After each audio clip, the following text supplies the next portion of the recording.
Harlequin Audio is proud to bring you My Last Love Story by Falguni Kothari, performed by Deepti Gupta. Chapter 1. Love is a dish best served naked.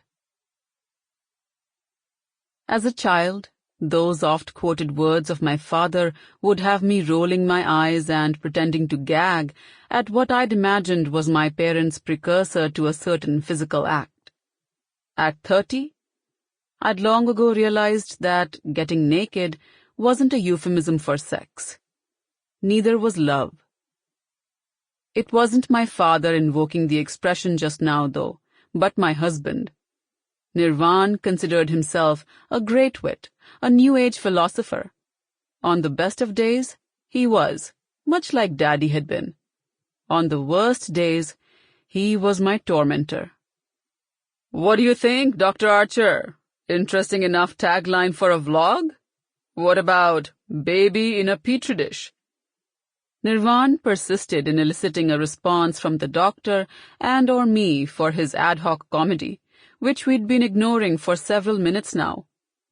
I wanted to glare at him, beg him to shut up, or demand that he wait in the doctor's office like he should have done, like a normal husband would have. Khudai knows why he'd insisted on holding my hand through this preliminary checkup. Nothing of import would happen today, if it did at all. But I couldn't perform any such communication, not with my eyes and mouth squeezed shut while I suffered through a series of uncomfortable twinges along my nether regions. I lay flat on my back on a spongy clinic bed sheeted with paper already wrinkled and half torn, legs drawn up and spread apart, my heels dug punishingly into cold iron stirrups to allow the fertility specialist's clever fingers to reach inside my womb and check if everything was A-OK in there. We had already funneled through the pap test and stomach and chest checks. Like them, this test too was going swell if Dr. Archer's approving happy hums were anything to go by. "Excellent, Mrs. Desai.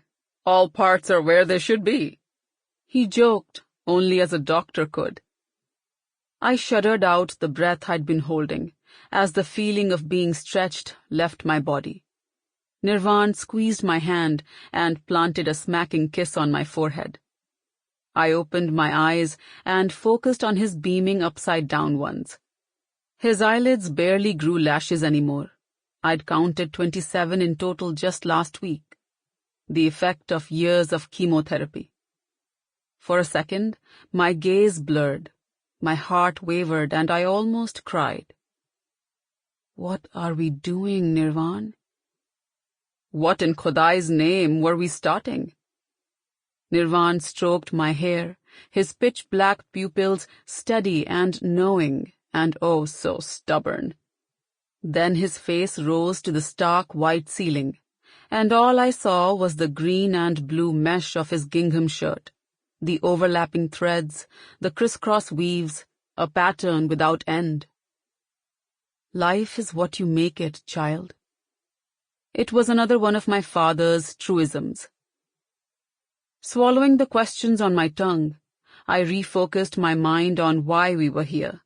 I'd promised Nirvan we'd try for a baby if he agreed to another round of cancer-blasting treatments. I'd bartered for a few more months of my husband's life. He'd bartered for immortality through our child. Dr. Archer rolled away from between my legs to the computer station.